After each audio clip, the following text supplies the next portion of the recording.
नमस्कार। एनसोलन टीवी रो साक्षात्कार एपिसोड रे मु जने भल साहित्यकार को आज पाई ये आमर प्रशांत भूया बाबू कनाडा रे रहंती। मु तांको गत ओसा कन्वेंशन रे प्रथम सुनी थी। बहुत बढ़िया कहले माने कहती साधारणतः से कहला बेलू आ उठिक जावाक इच्छा हुए नहीं। ए वर्ष 2025 ओसा कन्वेंशन रे भूया बाबू सहित देखाला।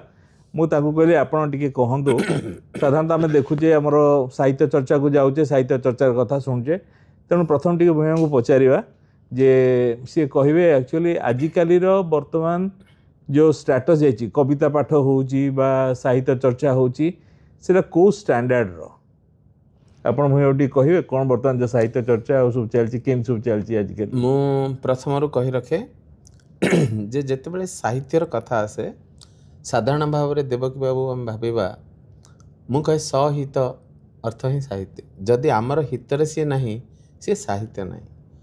मु सेई लेखक मान को कहे आ बुझाए जे चैतन्यमय दुई पद लेखिबार असम साहस जे करे से ही हूँ साहित्य। जदि गोटे साहित्य आम समाज को आमर संस्कृति को आम संस्कारवाद को आउ पादे आग को न नहीं पारला से साहित्य की साहित्य। साहित्य केवल अक्षर और शब्दर समाहार नहीं जोटा मुझे आपन को एबे कहूली वर्तमान कि आपण प्रत्येक कविता पाठ पर क्या गोटे दुआर पाखे अटके पचारतु आज जहाँ कविता शुणु से गोटे भल धाड़ीटे मत कह आपन किए धाड़ीटे भी मन रखिए केवल ताली माड़ ही आप मन थी किंतु 200-300 वर्ष तलर साहित्य भी आपड़ जो गुणुगुणई देवे देखरे नलिनी नलिनी नलिनी रे पूरित भ्रमंती समस्ते मिसी आम आपण तुंड सहित तुंड मिल गाइबे। तेणु मु कहि आजिकाली जो साहित्य चली समस्त लेखक माने निजर कथा ही लिखती। मो बापा मरीगला बापा स्मृति रे कविता, माँ मरीगला माँ स्मृति रे कविता, भाई चलीगला भाई कविता, कार बेकरू चेन छिड़ी निला चेन छिड़ा उपर गोटे कविता आपण से कविता कही पारती ताकू नहीं मनोरंजन करी पारती। किंतु साहित्य जेमिति फकीर मोहन अनेक साहित्य कालजी सृष्टि कर जाइछन्ति। मु किंतु रांडीपु अनंत को प्रकृत गोटे साहित्य कृति भावे कहीं से अनंता माध्यम रे गोटे चरित्र माध्यम रे समाज को गोटे जिनस जन देइछन्ति जे सी दुष्ट हो पारे उदंड हो पारे किंतु ता भितर जो बलिदानर मनोभावटा थिला। आज रामायण एत बड़ गोटे महाकाव्य कम हो आम गोटे मर्यादा पुरुषोत्तम श्रीरामर चरित्र वाल्मीकि सृष्टि कर जाइछन्ति। आजिर प्रेक्षापटरे मु आपन गोटे जिनस कहबी कविता पाठ हो गद्य आलोचना हो प्रबंध आलोचना हो किंतु मु चाहिए आदर्श साहित्य तार भी आलोचना हो।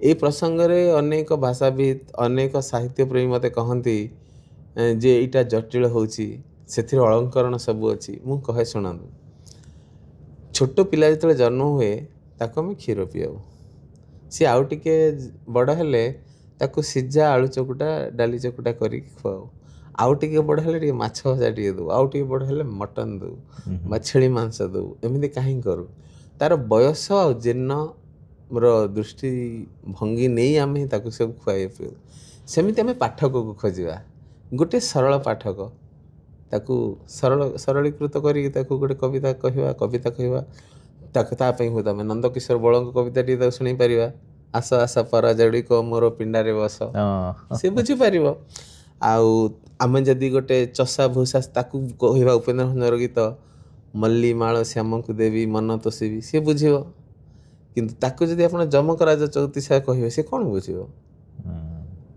तेणु यही जो साहित्यर आलोचना ये हूँ गोटे असरंती भंडार कहीं ना जह्नटी आम विभिन्न लेखालेखी पढ़ीचु जे जह्न विषय जो कथा हुए गोटे वैज्ञानिक जो देखे सी भावे यहाँ हूँ मोर गवेषणा गोटे भल जिनस गोटे किंतु जो गोटे गरीब भोकिला गरीबटे जन्म देखे सी भावे हाँ रुटी होता खसी जाता कि मुझे खाई जदि गोटे प्रेमिका देखे सी भावे मो प्रेमिका भली होती।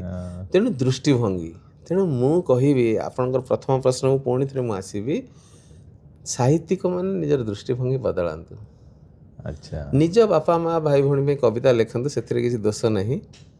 କିନ୍ତୁ ଛୋଟିଆ କଥା ଆପଣ ଦେଖନ୍ତୁ, ଆପଣ ଆଜି ଘରେ ଯଦି ଆପଣଙ୍କ ସ୍ତ୍ରୀ ଆସି ଆପଣଙ୍କୁ ପଚାରିବେ ଆଜି କ'ଣ ଖାଇବା, ଆପଣ କ'ଣ ହେଲେ କରିଦେଉନୁ ଟିକେ, କ'ଣ ଏଥିରେ କହିବେ। କିନ୍ତୁ ସେଇ କଥାଟି ଯଦି ଆପଣଙ୍କର କିଏ ଜଣେ ବନ୍ଧୁ କି ଅତିଥି ଆସୁଛନ୍ତି, ସେ ଆସି ପଚାରିବେ, ଆପଣ କ'ଣ ସେ କଥାଟି କହନ୍ତି?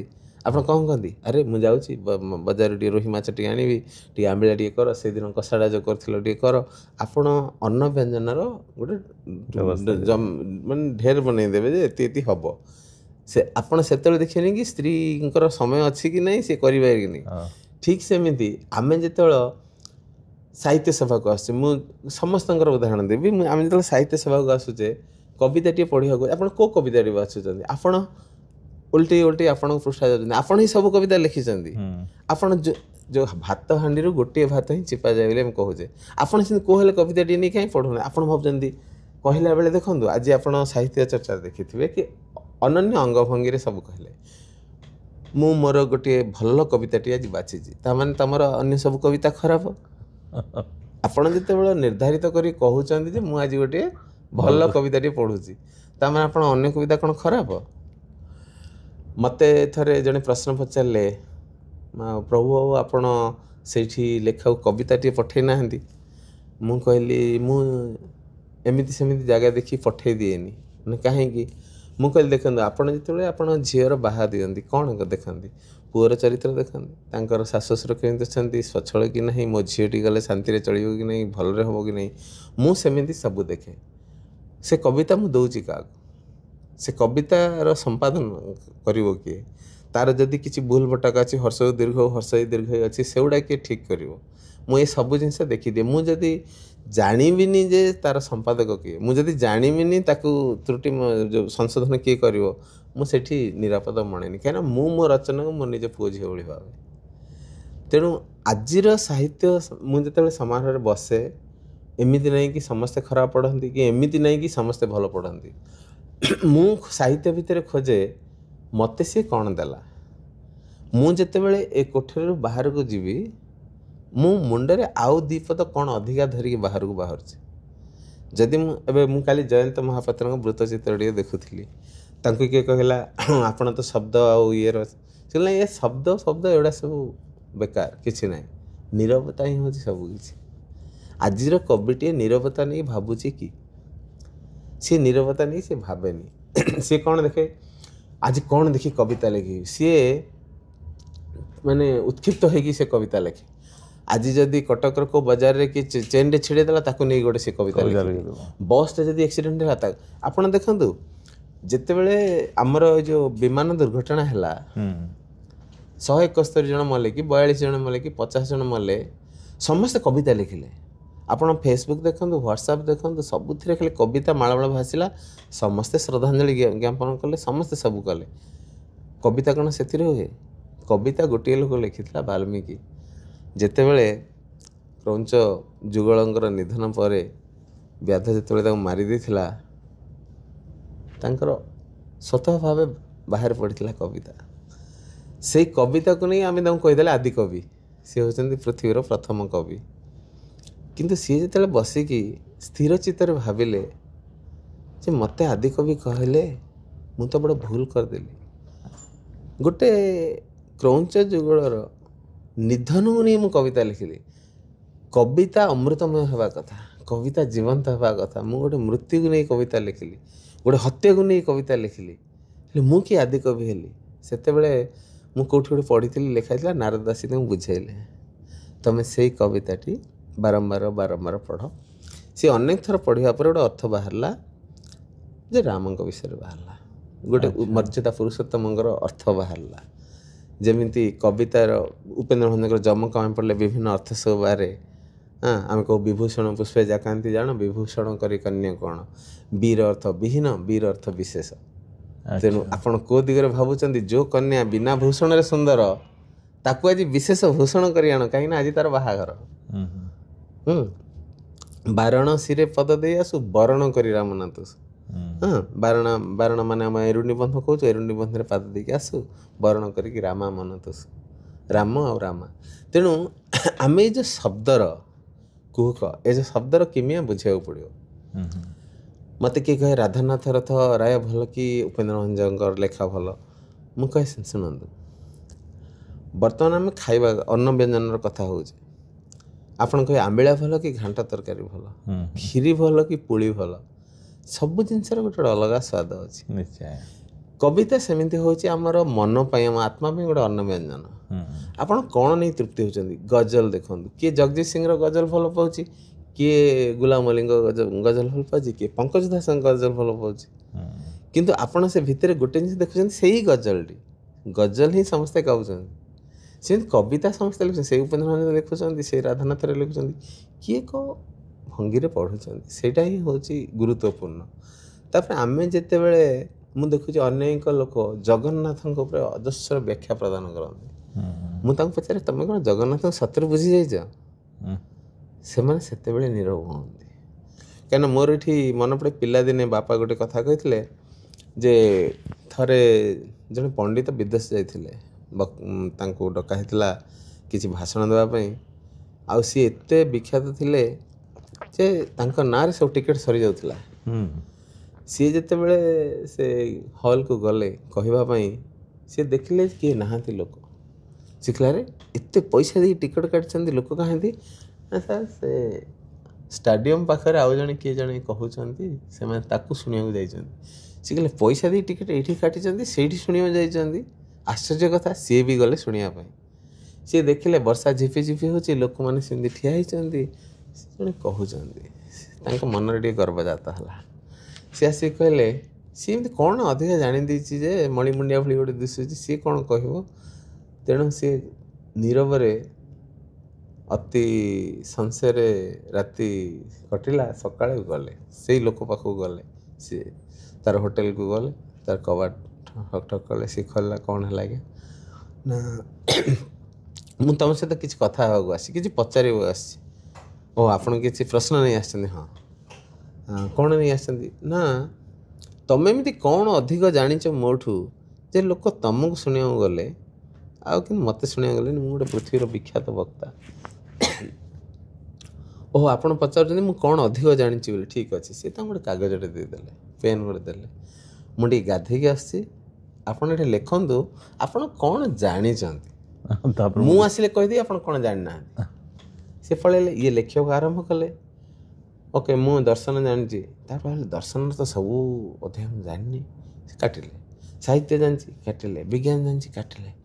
ସିଏ ଆସିଲା ବେଳକୁ ଇଏ ସବୁ ଯାକ କାଗଜ କାଟିକି ବସୁଛନ୍ତି, ଧରି ବସୁଛନ୍ତି। ସେ ପଚାରିଲେ, ଆପଣ ଲେଖିଲେ? ସେ କହିଲେ, ନାଇଁ, ମୁଁ ବୁଝିଗଲି। ତେଣୁ ଜ୍ଞାନୀମାନେ ନୀରବରେ ବୁଝିଯାଆନ୍ତି। କବୀରଙ୍କର କଥା ଥରେ ଶୁଣୁଥିଲି।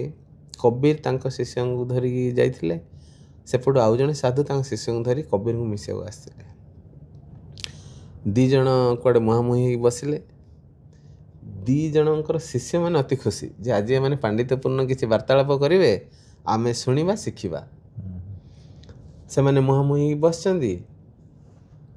ମିନିଟେ ଗଲା, ଘଣ୍ଟାଏ ଗଲା, 2 ଘଣ୍ଟା ଗଲା, ସକାଳୁ ଯାଇ ଖରାବେଳ ହେଲା। ଦୁଇ ଜଣ ଯାକ ଦେଖୁଛନ୍ତି। ଆର ଆଖିରୁ ଲୁହ ବାହାରୁଛି, ତାହାର ଆଖିରୁ ଲୁହ ବାହାରୁଛି। କିଏ କିଛି କଥା କହୁନାହାନ୍ତି। ଶିଷ୍ୟମାନେ ଦେଖିଲେ ଗୋଟେ ବିଚିତ୍ର ଅବସ୍ଥା। ସନ୍ଧ୍ୟା ହେଲା। ତାପରେ ଦୁଇ ଜଣଙ୍କର ହାତ ଧରିକି ମିଶେଇକି ବିଦାୟ ନେଲେ। ଯିଏ ଯାଠୁ ପଦେ ବି କଥା ହେଇନାହାନ୍ତି। ଶିଷ୍ୟ ପଚାରିଲେ ରାସ୍ତାରେ, ଆପଣ କ'ଣ କିଛି କଥା ହେଲେନି, ଖାଲି ମୁହାଁମୁହିଁ ହେଲେ, ଦିନ ଯାକ ବସିକିନି ଆସିଲେ?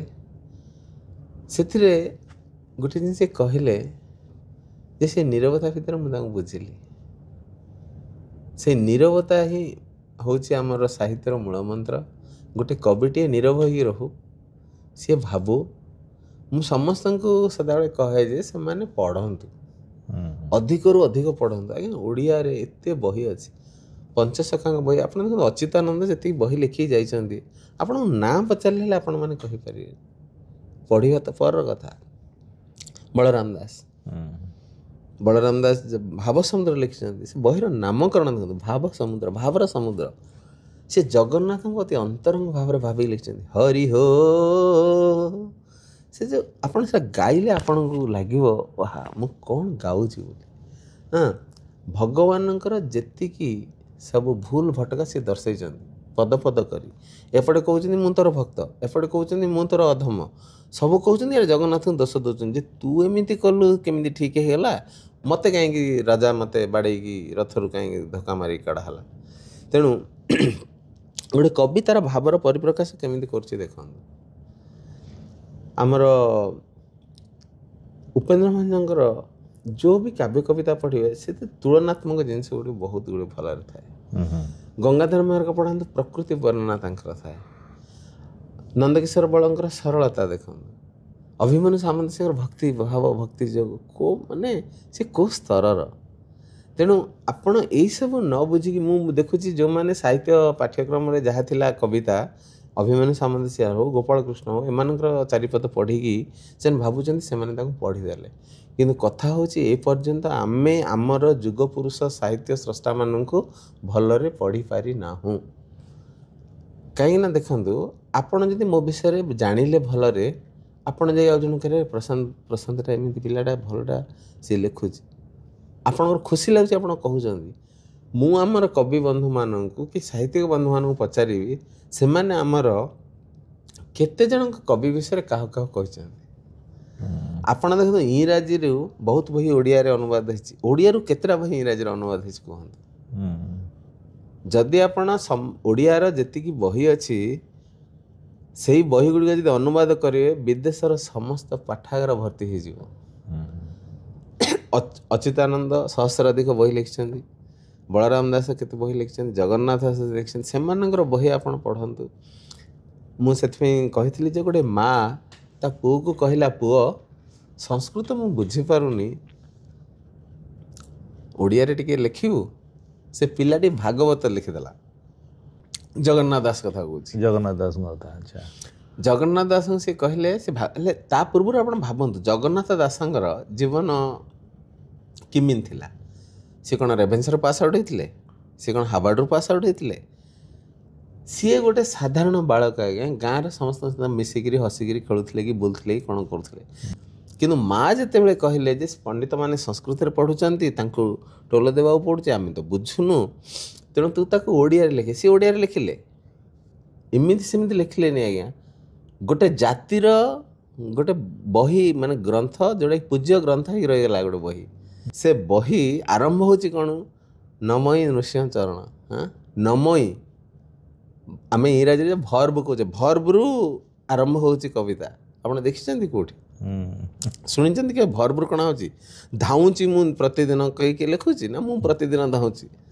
ତେଣୁ ଗୋଟେ ପିଲା ଯେତେବେଳେ ପ୍ରଥମେ ଏତେ ଦୁଃସାହସ କରି ଲେଖିଛି ଗୋଟେ ଯେଉଁଟାକି ଗୋଟେ ଜାତିର ପରିଚୟ ହେଇଗଲା। ଭାଗବତ ବହିର ଜନ୍ମଦିନ ପାଳନ ହେଉଛି। ଭାଗବତ ବହି ଯେତେବେଳେ ଆସିଲା ସେତେବେଳେ ମୁଁ ପଢ଼ିଥିଲି କେଉଁ ବହିରେ ଏଇଟା ଲେଖା ହେଇଛି, ସେ ବହି ମାନେ ଶିକ୍ଷିତମାନଙ୍କର ସଂଖ୍ୟା ଏତେ ଭାବରେ ବଢ଼େଇ ଦେଲା ଓଡ଼ିଶାରେ, ସମସ୍ତେ ତାଜୁବ ହେଲେ ଓଡ଼ିଶା ଏତେ ଶିକ୍ଷିତ କେମିତି ଥିଲା ବୋଲି। ଗୋଟିଏ ବହି ଭାଗବତ। ଆଜିକାଲି କାହିଁ ସେମିତି ଗୋଟିଏ ବହି ଆପଣ ଦେଖୁଛନ୍ତି? ନାହିଁ। ମୁଁ ଏହା ହିଁ କହିବି ସବୁ ସାହିତ୍ୟିକ ବନ୍ଧୁମାନଙ୍କୁ, ସାହିତ୍ୟ ଚର୍ଚ୍ଚା ଅଲଗା, ସାହିତ୍ୟ ଅଲଗା, ସାହିତ୍ୟ ରଚନା ଅଲଗା ଆଉ ସାହିତ୍ୟ ଆବୃତ୍ତି ଅଲଗା। ଯେଉଁମାନେ ସାହିତ୍ୟ, ମୁଁ ଯେଉଁଟା ପ୍ରଥମେ ଥର ଆପଣଙ୍କୁ କହିଲି, ଚୈତନ୍ୟମୟ ସାହିତ୍ୟ ଲେଖିବାର ଅସମ ସାହସ ଯିଏ କରେ ସେ ହିଁ ସୃଷ୍ଟି କରେ ରଚନା ସମଗ୍ର। ସେଇ ସୃଷ୍ଟି ହିଁ ହେଉଛି ଅନବଦ୍ୟ ସୃଷ୍ଟି। ଅନ୍ୟ ସବୁ କବିତା ମୁଁ କହିବି ଏ ନୀତିଦିନିଆ ସନ୍ତୁଳା ଘାଣ୍ଟ ତରକାରୀ ଭାତ, କିନ୍ତୁ ଆପଣ ଯେତେବେଳେ ସାହିତ୍ୟକୁ ସଜେଇ ଲେଖିବେ ସିଏ ଆପଣଙ୍କର ହେଇଯିବ 60 ପଉଟି, ସିଏ ଆପଣଙ୍କର ହେଇଯିବ ଆମେ ଯେଉଁ ଖାଉଛେ ଛାଡ଼ ଖାଇ ଦିନ ଯେଉଁ ଖାଉଛେ 5-10 ପ୍ରକାର ଆଇଟମ୍ ସେମିତି ହେଇଯିବ, ସିଏ ହେଇଯିବ ଆପଣଙ୍କର ପହିଲି ଭୋଗ। ତେଣୁ ସେଇ ସାହିତ୍ୟର ଆବଶ୍ୟକ ରହିଛି ସମାଜକୁ। ମୁଁ ହତୋତ୍ସାହ କାହାକୁ କରୁନି ଯେ ସେମାନେ ଏମିତି ସାହିତ୍ୟ ଲେଖନ୍ତୁ।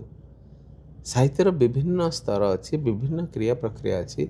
କିନ୍ତୁ କାଲି ଆପଣ ଗୋଟେ ଆପଣ ଯେତେବେଳେ କିଏ ଜଣେ ଆସୁଛନ୍ତି ବିଦେଶରୁ, ଆପଣ ତାକୁ ନେଇ କୋଣାର୍କ ଦେଖାଉଛନ୍ତି, ଆପଣ ତାକୁ ଲିଙ୍ଗରାଜ ଦେଖାଉଛନ୍ତି, ଆପଣ ତାଙ୍କୁ ନେଇକି ତାଜମହଲ ଦେଖାଉଛନ୍ତି, ଆପଣ କାହିଁକି କାହାର ଗୋଟେ ଘର କାହିଁ ଦେଖାଉନାହାନ୍ତି? ଆପଣ ଗୋଟେ ପୋଲଟେ କାହିଁ ଦେଖାଉନାହାନ୍ତି? ତେଣୁ ଆପଣ ବି ଜାଣିଛନ୍ତି ଉତ୍କର୍ଷ କ'ଣ। ତାଜମହଲ ଗୋଟେ ଉତ୍କର୍ଷ କୀର୍ତ୍ତି, ଆପଣ ଆମ ଦେଶରେ ଏଇଟା ଅଛି ବୋଲି ଗର୍ବରେ ଦେଖାଉଛନ୍ତି। କିନ୍ତୁ କିଏ ଯେତେବେଳେ ଆପଣଙ୍କ ସହିତ ସାହିତ୍ୟର ଆଲୋଚନା କରୁଛି ଆପଣ ଗର୍ବରେ ତାକୁ ବୈଦେଶିକ ବିଳାସ କଥା କାହିଁ କହୁନାହାନ୍ତି? तपस्विनी कथा कहीं बुझौ ना आमे शुणुचु हारी पटर बही जेतेबेले प्रकाशन हुए लोक माने 8-10 घंटा आगरू राति लाइन लगी पूरा धाड़ी धाड़ी ठिया शीत काकर देश रे ठिया होचंदी मु कहूँ काली सकाल जब आम वैदेश विलासर पुनर्मुद्रण करवा लोक मैंने कौन धाड़ी लगे ठिया हेबेनी आ गोटे कथा आप जो कहले जो ट्रांसलेशन होनी ओडिया रो इंग्लिश को होनी वैदेश विलास उपेन्द्र भंज को जो टाइप रो लेखा तार इंग्लिश रे ट्रांसलेशन हेले से जस्टिफिकेशन से जिनटा बाहर एबे आपण गोटे प्रासंगिक प्रश्न पचारे वर्तमान प्रसंग रे गोटे संस्था से बहीटी अनुवाद करिसंती वैदेश विलास सर किंतु बही जेतेबेले अनुवाद करिसंती से बहीटी मो हाथ रे नाही तेणु मु ता विषय विशेष समीक्षा देबेनी किंतु तार नामकरण प्रति मोर टिके ध्यान आकर्षण करी से एमोरस स्टोरी लिखाई सो जिते एमोरस शब्द आसे आम अन्य आड़ चली जाऊ आमर बुझामणा कि से जहाँ सी गोटे प्रयास आरंभ कर सदाबले कहे प्रथमे मूर्तिटा तैयारी हो तापर तार नाक ओठ सब धार देवा प्रथमे आग निहण बारिश लगे से कर दि जाऊ तेणु वैदेश विलास है हाँ हुए तो आम देखरे नलिनी नलिनी नलिनी पूरित को आम कहीपरानी oh my friend Nalini please see the pond where the lotus flower एमती लिखिले तार किसी माने रही कहीं जमकर जो भावटा अच्छी हाँ जमक ए देखो मुझे गोटे पद कहूँ बरसा बरसे बरस बरस बरसा बरसे तनुरे बरसा बरसे यौवन मने बरसे मनरे हृदय वर्षा बरसुची वर्षा को भिजाई वर्षा लोटुची मो बुकुरे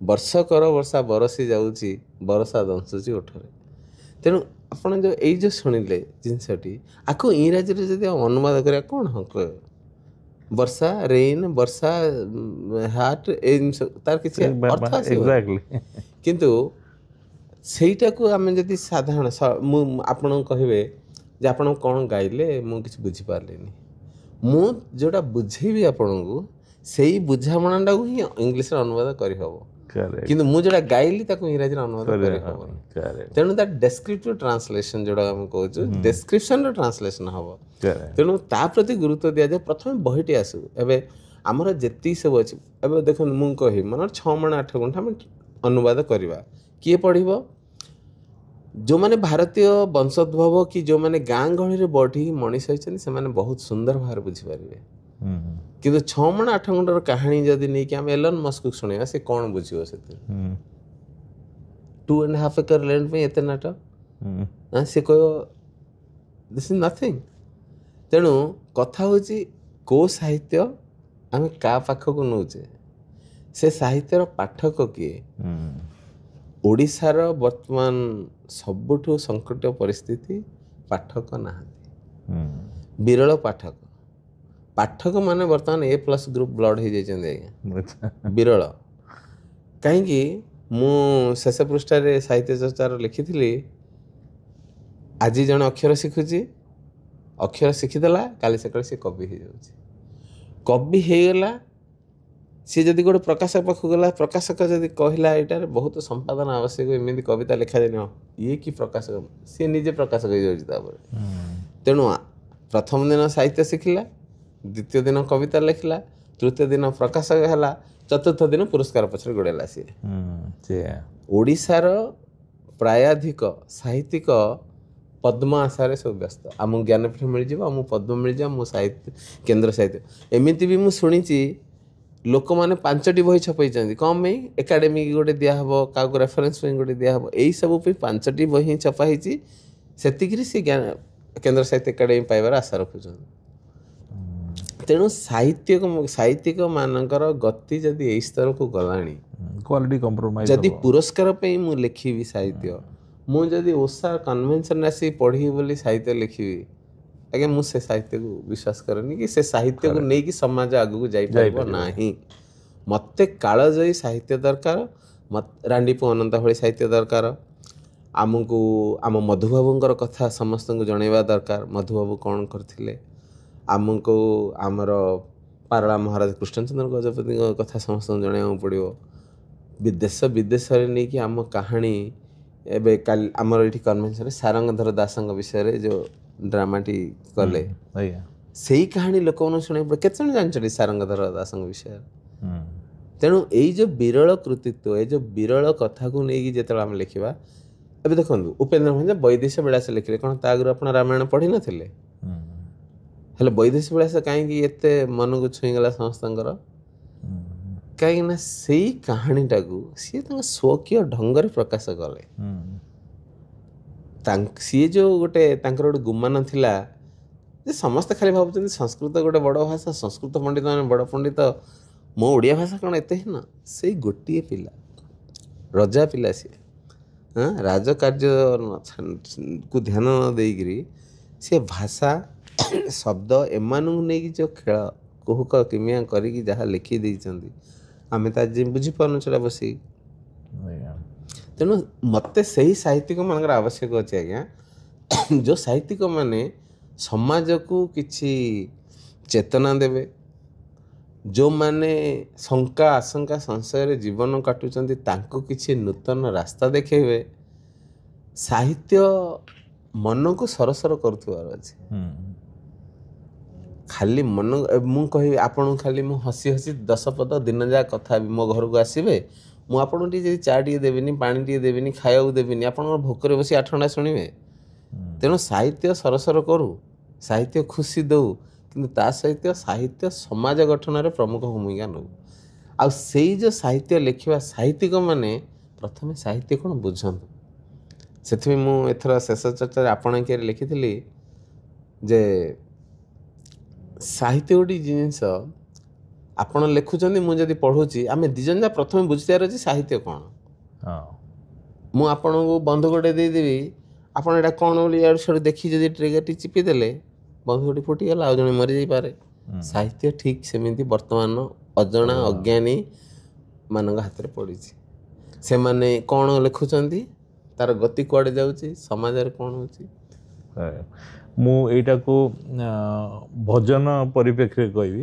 ଯେମିତିଆ ମୁଁ ଭଜନ ତ ଗାଏ, ତ ଭଜନ ଗାଇଲା ବେଳକୁ ଦେଖନ୍ତୁ ମନେକର ଗୋପାଳକୃଷ୍ଣଙ୍କର ଗୋଟେ ଭଜନ ଅଛି, ଆଉ ମୀରାବାଇଙ୍କର ଭଜନ ଅଛି, ସୁରଦାସଙ୍କ ଭଜନ ଅଛି।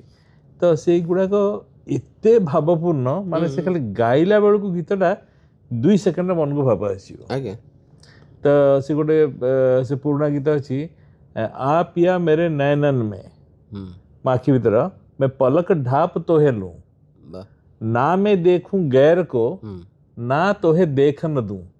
ମୁଁ ଆଉ କାହାକୁ ଦେଖିବିନି କି ଆଉ କିଏ ବି ତତେ ଦେଖିବ ସେଟା ଅଲଗା। ମାନେ ତାକୁ ମାନେ ଏମିତି ଗୋଟେ ଜାଗାରେ ତାକୁ ରଖିଲା, ମାନେ ଆପଣ ଭାବନ୍ତୁ କେଉଁଠି ରଖିଥିଲା, ମୁଁ ସିନ୍ଦୁକରେ ରଖିଦେବି, ଘର ଭିତରେ ତାଲା ପକେଇକି ରଖିଦେବି, ଏମିତି ଗୋଟେ ସେ ଜିନିଷଟା ବାଛିଲା ଯେଉଁଟାକି ଆଖିଟା ଯଦି ମୋ ଆଖିଟା କଣ୍ଟ୍ରୋଲ କରିକି ମୁଁ ଯଦି ବନ୍ଦ କରିଦେଲି, ତତେ କିଏ ଦେଖିପାରିବନି, ତୁ କାହାକୁ ଦେଖିପାରିବୁନି। ଦେଖନ୍ତୁ ତାର ଭାବ କ'ଣ, ମାନେ ସେଇ ଧାଡ଼ିଟା ପଢ଼ିଲା ବେଳକୁ, ଗାଇଲା ବେଳକୁ ଭିତରୁ ଭାବ ପଳେଇ ଆସୁଛି। ଆପଣ ଯେଉଁ ଲେଖା ରଙ୍ଗି ଦେ ଚୁନରିଆ, ମାନେ ସେ ଗୀତ ଆପଣ ଯଦି ବାରମ୍ବାର ଗାଇବେ, ଧୀରେ ଧୀରେ ଆପଣଙ୍କ ଭିତରୁ ସେ ଯିବ। ସିଏ କେମିତି, ଦେଖନ୍ତୁ ମୁଁ କହିବି, ଯେମିତି ବୋଳି ଚନ୍ଦନକୁ ଗୋଳି ହେଲା ପ୍ରାୟ ହୋଇଲି ରଘୁବଂଶୀଙ୍କ ଯେଉଁଟା ଭଜନ ଲେଖିଛନ୍ତି, ମୋତେ ସେମିତି ବୋଳି ଚନ୍ଦନ ଭଳି ଲାଗେ। ଆପଣ ଯେତେବେଳେ ଭଜନକୁ ହୃଦୟ ଶୁଣନ୍ତୁ, ଆପଣ ଭିକାରୀ ବଳଙ୍କଠୁ ଶୁଣିଲେ, ଜଗଜିତ ସିଂଠୁ ଶୁଣିଲେ, ଅନୁପ ଜଲୋଠୁ ଶୁଣିଲେ, ଗାଇଦେଲେ, ମୁଁ ସେ ଭଜନକୁ ଗୁରୁତ୍ୱ ଦିଏନି। ମୁଁ ଭଜନକୁ ଗୁରୁତ୍ୱ ଦିଏ ଯେତେବେଳେ ଦେବକୀ ବାବୁ ସେ ଭଜନଟି ଶୁଣୁଛନ୍ତି, ସିଏ ବୁଝୁଛନ୍ତି, ମନ ଭିତରକୁ ନେଇକି ଯେତେବେଳେ ଗାଉଛନ୍ତି, ମୁଁ କହିଲେ ଯଦି ସେଇଟା ହୃଦୟକୁ ଯାଇକି ଆତ୍ମାରୁ ଯଦି ସ୍ୱର ନ ସ୍ଫୁରେ, କି ଭଜନ କି କବିତା। ମୁଁ ସେ ସାହିତ୍ୟ କଥା କହୁଛି। ସେ ବର୍ତ୍ତମାନ ହେଉଛି ଯାହାକୁ ଆଜି ଭୁବନେଶ୍ୱରକୁ ମୁଁ ଯାଇଥିଲି, ସେଠି ମୁଁ କହିଲି ସେ କବିମାନେ ଆସିକି ପହଞ୍ଚିଗଲେ, କହିଲେ ଆଜ୍ଞା ଆପଣ ଆମର ଗୋଟେ କରନ୍ତୁ, ଆମେ ଲେଖିକି ଦେଉଛୁ ଗୀତ। ସିଏ ଦେଲେ 20-25ଟା ଗଲେ, କେଉଁଥିରୁ ମାନେ ଭାବ ଆସୁନି, ଗାଇବାକୁ ଭାବ ଆସୁନି। ଗୋଟେ ଭଜନ ପ୍ରୋଗ୍ରାମକୁ ଯାଇଥିଲି, ସେ ଏୟାରପୋର୍ଟ ପାଖରେ ଗୋଟେ ଭଜନ ପ୍ରୋଗ୍ରାମ ହେଉଥିଲା। ତ ସେ ଭଜନଟା ମାନେ ରୀତିମତ ଡିସ୍କୋ ଡ୍ୟାନ୍ସ ପୁରା, ତା ଭିତରେ ସେ ଭଜନ ଗାଉଛନ୍ତି ମାଇକ୍ ଧରିକି, ଆରେ ଜଗା ଇଏ କରି, ମାନେ ସେ ଏମିତି ହେଉଛି, ସେ ମାନେ ଭାବ ତ ଦୂରର କଥା, ସେ ମାନେ ସାଉଣ୍ଡ ଫାଉଣ୍ଡ ଏତେ ସବୁ ହେଉଛି, ଶୁଣିବାକୁ ଇଚ୍ଛା ହେଉନି। ତ ମୁଁ କହିବା କଥା, ବହୁତ ରାସ୍ତାରେ ଗଦା ଗଦା କବି, ଆପଣ ଯେମିତି କହିଲେ ଆଜିକାଲି ସମସ୍ତେ ସାହିତ୍ୟ ରଖୁଛନ୍ତି, ଆଉ ସମସ୍ତେ ଚାହୁଁଛନ୍ତି କେମିତିଆ ଆମ ଜିନିଷଟା ଏଇ ଟିଭିରେ ଟିକେ ବାଜିଯାଉ, ସେଇ ଟିଭିରେ ବାଜିଯାଉ। ତେଣୁ ବର୍ତ୍ତମାନ ଟିଭି ବାଲା ସମସ୍ତେ କେତେ କରିବେ, ତେଣୁ ଶୁଣି ଆଜିକାଲି ଚ୍ୟାନେଲ ଭର୍ତ୍ତି ହେଇଗଲାଣି, ୟୁଟ୍ୟୁବ୍ ଚ୍ୟାନେଲ କରୁଛନ୍ତି। ଲେଖିଲା ବେଲା ମୋତେ ପଇସା ଦେଉଛନ୍ତି, ଆମ ପଇସା ନେଇକି ତମେ ଟିକେ କାଢ଼ିଦିଅ। ଘୋଷ୍ଟ ରାଇଟର ଆସିଲେଣି, ଲେଖା ଲେଖି ଚାଲିଛି। ଏବେ ଦେଖନ୍ତୁ ମୁଁ କହିବି, ଆଜି ମୁଁ ଯେତେବେଳେ ଶୁଣିଲି କବିତା ସବୁ, ଜଣେ ଆସିକି କହିଲେ ମୁଁ କେବେ କବିତା ଲେଖିନି, ମୋତେ କୁହାହେଲା ଆଜି କବିତା ପଢ଼ିବେ, ତେଣୁ ମୁଁ ଗୋଟେ କବିତାଟେ ଆଜି ପ୍ରଥମ ଥର ଲେଖିଛି। ଅତି ଆନନ୍ଦର କଥା, ଜଣେ ତୁମକୁ ପ୍ରୋତ୍ସାହନ ଦେଲା କି ପ୍ରେରଣା ଦେଲା, ତମେ ଲେଖିଲ। କିନ୍ତୁ ମୁଁ କହିବି ଆଜ୍ଞା, ଏଇଟା ଆ ଇ ଶିଖିବା ଜିନିଷ ନାହିଁ। କବିତା ଜଣେ ତମକୁ କହିଲା ଆରେ ମୂର୍ଖ ହିଁ କ'ଣ ଅଛି, ଆ ଇ ଶିଖେ, ଅକ୍ଷର ବୋଧ କରେ, ସେ କଥା ଅଲଗା। କିନ୍ତୁ ମୁଁ ଆପଣଙ୍କୁ କହି ଆପଣ କବିତା ଲେଖନ୍ତୁ, ମୁଁ ଆପଣଙ୍କୁ କହି ଆପଣ ଗୋଟେ କୋଣାର୍କ ତିଆରି କରନ୍ତୁ। ଆପଣ ବଜାରକୁ ଗଲେ ନିହଣ ବାରିଶି କିଣିଲେ, ପଥରରେ ବସି ଟୁକୁ ଟୁକୁ କରିବେ, ସେ ହୁଏତ ଆପଣଙ୍କ ହାତ ଗୋଡ଼ ଖଣ୍ଡିଆ ହେଇପାରେ, କ'ଣ ହେଇପାରେ। କବିତାର ଅବସ୍ଥା ଠିକ୍ ସେମିତି। ମୁଁ କହୁଛି ଯଦି ଆପଣଙ୍କୁ କିଏ ପ୍ରେରଣା ଦେଲା, ପ୍ରଥମେ ଆପଣ ଅନେକ ବହି ପଢ଼ନ୍ତୁ। ଯଦି ଆପଣ କବିତା ଲେଖିବାକୁ ଚାହୁଁଛନ୍ତି, କବିତା ବହି ପଢ଼ନ୍ତୁ। ଆପଣ ଯଦି ପ୍ରବନ୍ଧ ଲେଖିବାକୁ ଚାହୁଁଛନ୍ତି, ପ୍ରବନ୍ଧ ବହି ପଢ଼ନ୍ତୁ। ଆପଣ ଯଦି ଗଳ୍ପ ଲେଖିବାକୁ ଚାହୁଁଛନ୍ତି, ମୁଁ କହିବି ଖାଲି ଗୋଟିଏ ପ୍ରକାର କାହିଁକି, ଆପଣ ସବୁ ପ୍ରକାର ବହି ପଢ଼ନ୍ତୁ। ଆପଣ ଦେଖନ୍ତୁ ଯେ ଆପଣଙ୍କର ମନ ପ୍ରାଣ ଆତ୍ମା କାହା ସହିତ ତାଳମେଳ ଖାଉଛି। ସେମିତି ଦେଖନ୍ତୁ, we meet with like minded people. ଆମ ସହିତ ଯାହାର କଥା ମନୋଭାବ ମିଶେ, ଆମେ ତା ସହିତ ଆଗ୍ରହରେ କଥା ହଉ। ମୋତେ ଜଣେ କହିଥିଲା ମୁଁ କବିତା ଲେଖିଦେବି, ମୋତେ ଦିନେ ଜଣେ କହିଲେ ଆଜ୍ଞା ଆପଣ ଗୋଟେ ବର୍ଷା ଉପରେ ଗୋଟେ କବିତା ଲେଖି ପଠାନ୍ତୁ। ମୁଁ କହିଲି ନା, ସେମିତି କବିତା ଲେଖାଯାଏନି। ଜଣେ କହିବ ମୁଁ ଗୋଟେ ପ୍ରସଙ୍ଗ ଦେବି, ତୁ ସେ ପ୍ରସଙ୍ଗକୁ ନେଇ କବିତା ଲେଖିବୁ। ନ, ପ୍ରସଙ୍ଗକୁ ନେଇକି ପ୍ରବନ୍ଧ ଲେଖାଯାଏ। ମୁଁ ଆପଣଙ୍କୁ କହିବି ଦେଶର ବର୍ତ୍ତମାନର ପରିସ୍ଥିତିକୁ ନେଇକି କ'ଣ ସମାଧାନ, ଆପଣ ଗୋଟେ ପ୍ରବନ୍ଧ ଲେଖନ୍ତୁ। ଆପଣ ଭାବି ଚିନ୍ତିକି ଆପଣଙ୍କର ଯାହା ମତବାଦ ଅଛି ତାକୁ ନେଇକି ଲେଖିପାରିବେ। ମୁଁ ଆପଣଙ୍କୁ କହିବି ବୈଦେଶିକ ବିଳାସ ଗୋଟେ କାବ୍ୟ ଗୋଟେ ଲେଖନ୍ତୁ, ହେବନି। ଆପଣଙ୍କୁ ବୈଦେଶିକ ବିଳାସର କାବ୍ୟ ଲେଖିବେ, ଆପଣଙ୍କୁ ସେମିତି ପଢ଼ିବାକୁ ପଡ଼ିବ। ଆପଣଙ୍କର ବ୍ୟାକରଣରେ ଜ୍ଞାନ ଥିବାର ଅଛି, ଆପଣ ସବୁ ରାଗ ଜାଣିଥିବାର ଅଛି, ଛନ୍ଦ ଜାଣିଥିବାର ଅଛି। ସବୁ ଜାଣିଲେ ହେବ। ମୁଁ ଆପଣଙ୍କୁ ଯଦି ଚାହା ଟିକେ କରିବାକୁ କହିବି, ଆପଣ ଚାହା କେମିତି କରିବେ? ଆପଣ କ୍ଷୀର ଦରକାର, ଚା ଗୁଣ୍ଡ ଦରକାର, ଚିନି ଦରକାର, ଗୋଟେ କେଟେଲ ଦରକାର, ସବୁ ଦରକାର। ସବୁ ଦେଲେ ଆପଣ କରିପାରିବେ। ଏ ପ୍ରେକ୍ଷାପଟରେ ଗୋଟେ କଥା ମୋର ମନେ ପଡ଼ୁଛି। ଗୋଟେ ଝିଅ ଗୋଟେ ପରୀକ୍ଷାରେ ବିଫଳ ହେବା ପରେ ଘରକୁ ଆସି ମୁହଁ ଶୁଖେଇ ରହିଲା, ଆତ୍ମହତ୍ୟାର ମଧ୍ୟ ଚେଷ୍ଟା କଲା। ତା ମା ପଚାରିଲେ ତୁ ଏମିତି କାହିଁ ନିରାଶ କାହିଁକି ହେଉଛୁ? ନା ମା ମୁଁ ଫେଲ୍ ହେଲି। ସେ ମା କହିଲେ ତୁ ଫେଲ୍ ହେଲୁ ବୋଲି କାହିଁ ଭାବୁଛୁ? ତୁ ଗୋଟେ ସୁଯୋଗ ହାତଛଡ଼ା କଲୁ, ଆଉ ଥରେ ଗୋଟେ ସୁଯୋଗ ନେବୁ, ସେମିତି ଭାବେ। ନା ନାଇଁ ମୋତେ ହତଛାଆ ଲାଗୁଛି, ମୁଁ ଗୋଟେ ବିଫଳ କାମ ଇଏ ଭଳି ଲାଗୁଛି। ହେଲେ ମା କହିଲେ ଓକେ, ପରେ ବସିକି କଥା ହେବା, ତୋତେ କେକ୍ ବଢ଼ିଆ ଇଚ୍ଛା, ମୁଁ ତୋ ପାଇଁ କେକ୍ ଆଣୁଛି। ସେ ତାଙ୍କ ଆଗରେ ଆଣିକି ଅଲ୍ ପର୍ପଜ୍ ଫ୍ଲୋର୍, ଚିନି, ବଟର ସବୁ ଥୋଇଦେଲେ, ନେ ଖାଅ ବୋଲି କହିଲେ। ସେ ଅନେଇଲା, ମା ଏଗୁଡ଼ା କ'ଣ? ଦିଜ୍ ଆର୍ ଦ ର ଏଲିମେଣ୍ଟସ୍ ୟୁ ଆର୍ ଗିଭିଂ ମି, ୱେର୍ ଇଜ୍ ଦ କେକ୍? ତା ମା କହିଲେ ସେ ଭିତରେ କେକ୍ ଅଛି। ତୁ ଯଦି ତାକୁ ସମାନୁପାତରେ ହ୍ୱାଇଟ୍ ଫ୍ଲୋରରେ ଅଣ୍ଡା ମିଶାଇବୁ, ତାହିଁରେ ଚିନି ମିଶାଇବୁ, ଘାଣ୍ଟିବୁ, ତାକୁ ବଟର ଦେଇକି ଓଭନରେ ଥୋଇବୁ, 15 ମିନିଟ୍ ପ୍ରୋସେସିଂ କରି ହିଟ୍ ଦେବୁ, ସବୁ କଲା ପରେ କେକ୍ଟି ହୁଏ। ବାହାରିବ। ସେ ଜୀବନ ହେଉଛି ସେମିତି ଗୋଟେ ପ୍ରକ୍ରିୟା ଆଜ୍ଞା। କବିତା ହେଉଛି ସେମିତି ଗୋଟେ ପ୍ରକ୍ରିୟା। ଆପଣଙ୍କୁ ବହି ସାଉଁଟିବାକୁ ପଡ଼ିବ। କେଉଁ ବହି ପଢ଼ିଲେ ଆପଣଙ୍କର ପ୍ରେରଣା ପାଇବେ, ସେ ବହିକୁ ଆପଣ ସାଉଁଟିକି ପଢ଼ିବେ। ଆପଣ ଲେଖକ କାହିଁକି ଏଇଟା ଲେଖିଛି ବୁଝିବେ। ଆଜି ଯଦି ଆମ ତୁଣ୍ଡରେ ଧୀରି କରି ନା ବୁହାରେ ନାଉରୀ ଝିଅକୁ ଲାଗୁଛି, ଏଇ ଗୀତ ଯଦି ଆମ ହୃଦୟରେ ଅଛି, କ'ଣ ପାଇଁ ଅଛି? ଯଦି ଆମର ପ୍ରାଣୀଙ୍କ ଆରତ ଦୁଃଖ ପ୍ରମିତ ଆଜି ସବୁ ତୁଣ୍ଡରେ ଅଛି, କ'ଣ ପାଇଁ ଅଛି? ପ୍ରାଣୀଙ୍କ ଭଲ ମନ୍ଦ ବାଣୀ ମରଣ କାଳେ ତାହା ଜାଣି, ଏସବୁ କାହିଁକି ଆମ ତୁଣ୍ଡରେ ଆସୁଛି? ସେ ଏଗୁଡ଼ା ହେଉଛି ଯୁଗ ଶ୍ରେଷ୍ଠ ଲେଖା। ସମାଜକୁ ଆଖି ରଖି ଏଗୁଡ଼ା ସବୁ ଲେଖା ହେଇଛି। ସମାଜର ଚିନ୍ତା ଓ ଚେତନାକୁ ବଦଳାଇବାର ଶକ୍ତି ଏସବୁ ଲେଖାର ଅଛି। କୋଣାର୍କ ଆମେ ଯେ ସଚିରଥ ରାୟଙ୍କର ପଢ଼ୁଛେ, ରମ୍ୟ କଳାର ଲୀଳା, କିଛି ତ କହିନି ମଣିଷର କଥା, କହିବାର ଯାହା ଥିଲା।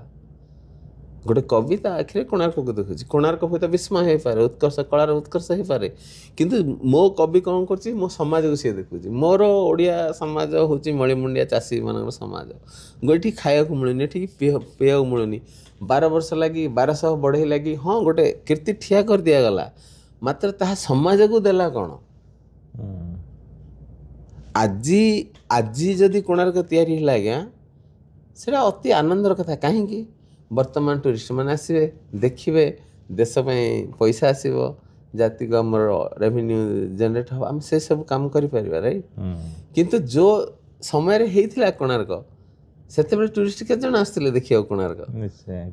ସେତେବେଳେ ସମାଜରେ 1200 ଦେଖନ୍ତୁ, ଗୋଟେ ପୁଅ ଗୋଟେ ସ୍ତ୍ରୀ ବାହା ହେଇଛି, ତା ସ୍ୱାମୀ ପଳେଇଛି କାମ କରିବାକୁ, ବିଶ୍ୱ ମହାରଣା ତା ପୁଅକୁ ସ୍ତ୍ରୀକୁ ଛାଡ଼ିକି ପଳେଇଛି। ସେ କାହାଣୀରେ ସତ ଅଛି କି ମିଛ ଅଛି ସେଇଟା ପରର କଥା।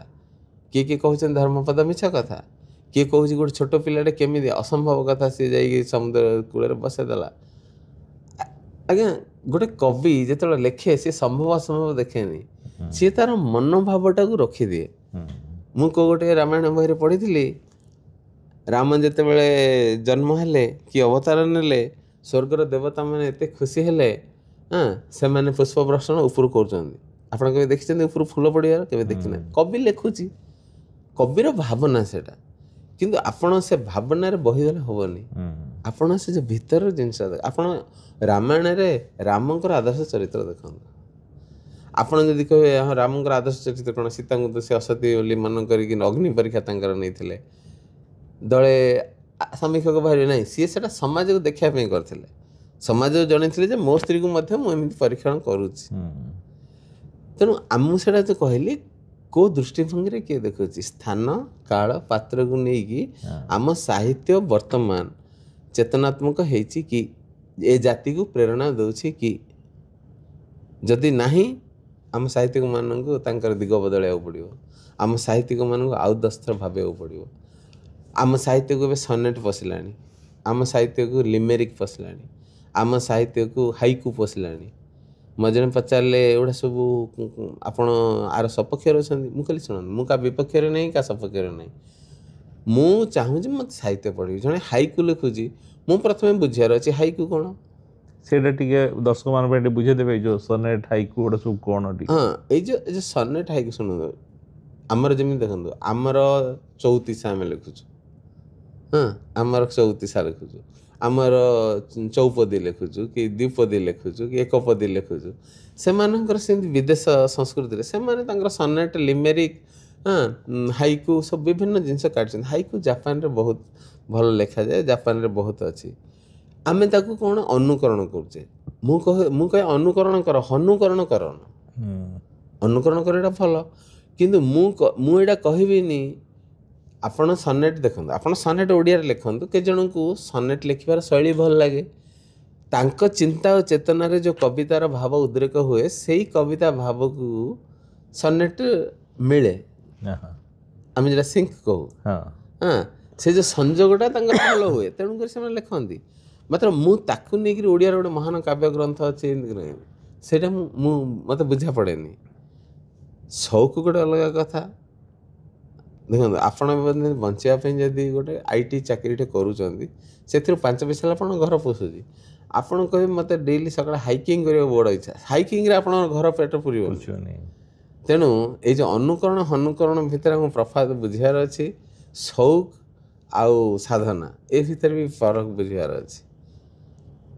ତେଣୁ ମୁଁ କହିବି ସାହିତ୍ୟିକମାନେ ପ୍ରଥମେ ସାହିତ୍ୟ ବୁଝନ୍ତୁ, ସାହିତ୍ୟ ପଢ଼ନ୍ତୁ, ସାହିତ୍ୟ ଜାଣନ୍ତୁ, ତାପରେ ସାହିତ୍ୟ ଲେଖନ୍ତୁ। ସମସ୍ତ ମୋତେ ଜଣେ କହିଥିଲା ଆପଣ ଲେଖି ସବୁ ମାଗାଜିନରେ ଦେଉନାହାନ୍ତି, ଏଇଠି ଦେଉନାହାନ୍ତି, ସେଇଠି ଦେଉନାହାନ୍ତି। ମୁଁ କହିଲି ନା, ମୋତେ ଦେବାକୁ ଭଲ ଲାଗେନି। କାହିଁକି? ମୁଁ ପ୍ରଥମେ ପାଠକମାନଙ୍କୁ ଶୁଣିବାକୁ ଚାହେଁ, ଯେଉଁମାନେ ମୋ ଲେଖା ପଢ଼ୁଛନ୍ତି ତାଙ୍କୁ କେମିତି ଲାଗୁଛି। ମୋତେ 100ରୁ 90 ଜଣ ପ୍ରଶଂସା କରନ୍ତି, କିନ୍ତୁ ମୁଁ ଭାବେ ହୁଏତ ମୋର ବନ୍ଧୁ ବୋଲି ସେମାନେ ମୋତେ ପ୍ରଶଂସା କରୁଥିବେ। ମୋତେ ସେମାନେ ସମୀକ୍ଷା ଦେଇ ଯଦି ଯେଉଁଦିନ ପ୍ରଶଂସା କରିବେ ଯେ ଏଇଟା ଲେଖିଲ। ଉଦାହରଣ ସ୍ୱରୂପ ମୁଁ କହିବି, ଥରେ ହରେକୃଷ୍ଣ ସାହୁ, ଧୀରେନ୍ଦ୍ର କର, ଦିଲ୍ଲୀପ ପଣ୍ଡା, ଏମିତି ଅନେକ ବନ୍ଧୁ କ'ଣ କଲେ, ମୋତେ ଭୁବନେଶ୍ୱରରେ ମୁଁ ଯାଇଥିଲି ଏଇଠୁ, ସେମାନେ କହିଲେ ଆମେ ତୁମକୁ ମିଶିବାକୁ ଚାହୁଁଛୁ। ରାତି 12ଟାର କଥା କହୁଛୁ। ମୁଁ ରାତି 12ଟାରେ କ'ଣ ମିଶିବ? ନା ତମେ ଦିନ ଯାକ ଅନ୍ୟ କାମରେ ବ୍ୟସ୍ତ ଅଛ, ମିଶିବୁ ବୋଲି ଆସ।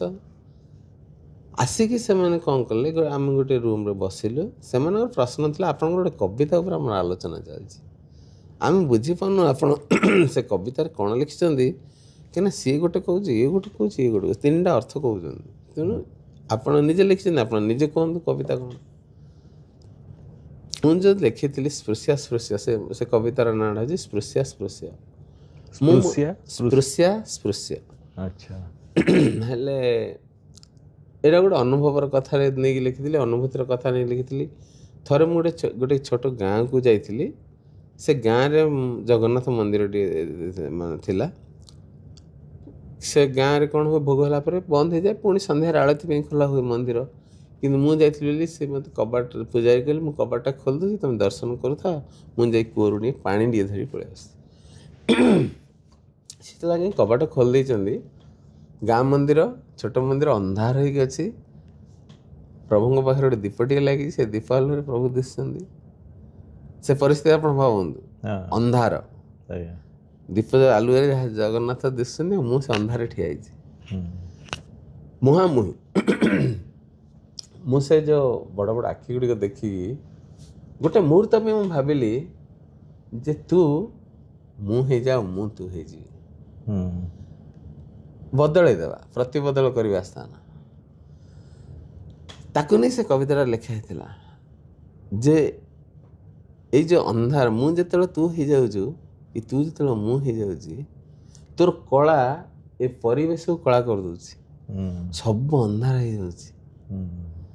ମୁଁ ଯେତେବେଳେ ତୋତେ ଛୁଉଁଛି, ହାତ ଯାକ ଗଉଁ ଭଳି ହେଉଛି। କେମିତି ଆମେ ଯେମିତି ଗୋରସ ଭିତରେ ହାତ ପୁରେଇ ବାହାର କଲେ ହାତ ତେଲିଆ ତେଲିଆ ଲାଗୁଥିବ, ମୁଁ ଯେତେବେଳେ ତୋତେ ଛୁଇଁ ଦେଉଛି, ଛାଡ଼ିବା ପରେ ମଧ୍ୟ ସେ ସ୍ପର୍ଶ ମୋ ହାତରେ ଥାଉଛି। ତ ସ୍ପର୍ଶ ହେଉଛି ଏତେ ନିବିଡ଼, ଏତେ ଗହନ, ହାତରୁ ସିଏ ଯାଉନି। ତୋ ଆଖିରେ ମୁଁ ଯେତେବେଳେ ବିଶ୍ୱବ୍ରହ୍ମାଣ୍ଡକୁ ଦେଖୁଛି, ଏସବୁ ଅନନ୍ୟ ଦୃଶ୍ୟ ଦେଖୁଛି, ତାକୁ ନେଇ ସେ ଯେଉଁ କବିତାଟା ଲେଖା ହେଇଥିଲା, ସେମାନଙ୍କୁ ବୁଝେଇଥିଲି।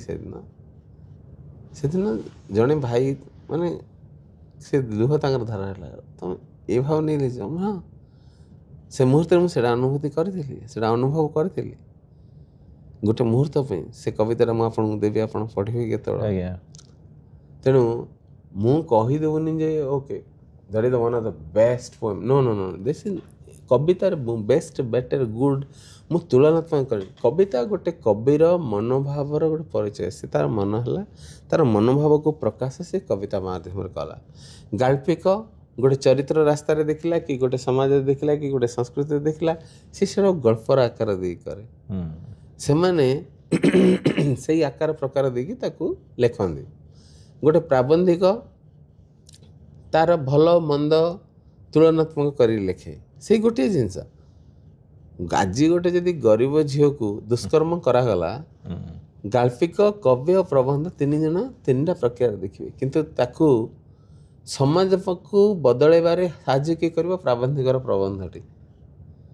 କବିତା ପଢ଼ିକି 10 ଲୋକ ଶୁଣିକି କାନ୍ଦିଦେବେ, ଗଳ୍ପ କେତେ ଲୋକ ସମୟ ମିଳିଲେ ପଢ଼ିକି ଭୁଲିଯିବେ, କିନ୍ତୁ ଏ ଯେଉଁ ପ୍ରାବନ୍ଧିକ ସମାଜକୁ ଗୋଟେ ପଥରଟିଏ ଫିଙ୍ଗାଡ଼ି ଦିଏ, ଗୋଟେ ସ୍ଥିର ଜଳରେ ପଥର ପକାଇ ଯେମିତି ତରଙ୍ଗ ସୃଷ୍ଟି ହୁଏ, ପ୍ରାବନ୍ଧିକ ସେଇ ଘଟଣା ସହିତ ବିଭିନ୍ନ ଉଦାହରଣ, ଦେଶ ବିଦେଶର ଉଦାହରଣ, ଆମ ସଂସ୍କାର ସଂସ୍କୃତିର କଥା ସବୁ ମିଶେଇକି ଲେଖେ।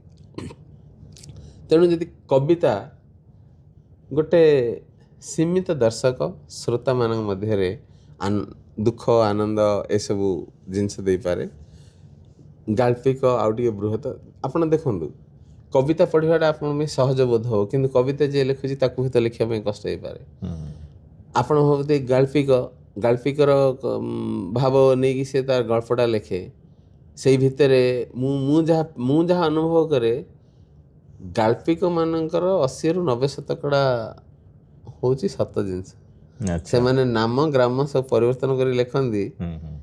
କାହିଁକିନା ଶୁଣନ୍ତୁ, ଆପଣ ଏ ସମାଜ ଭିତରେ ଅଛନ୍ତି, ଆପଣ ସକାଳୁ ଉଠିବେ, ଦାନ୍ତ ଘଷିବେ, ଆପଣଙ୍କ ନିତ୍ୟକର୍ମ ସାରିବେ, ବ୍ୟାଗ୍ଟି ଧରିବେ, ଅଫିସ୍ ଯିବେ, ଅଫିସରୁ ଆପଣଙ୍କର ଉପର ହାକିମଠୁ ଗାଳି ଟିକେ ଶୁଣିବେ କି ପ୍ରଶଂସା ଟିକେ ଶୁଣିବେ, ଘରକୁ ଆସିବେ, ଆସିଲା ବେଳୁ ଆପଣ ସ୍ତ୍ରୀ ଫୋନ୍ କରି କହୁଥିବେ ପରିବା ଟିକେ ଆଣନ୍ତୁ।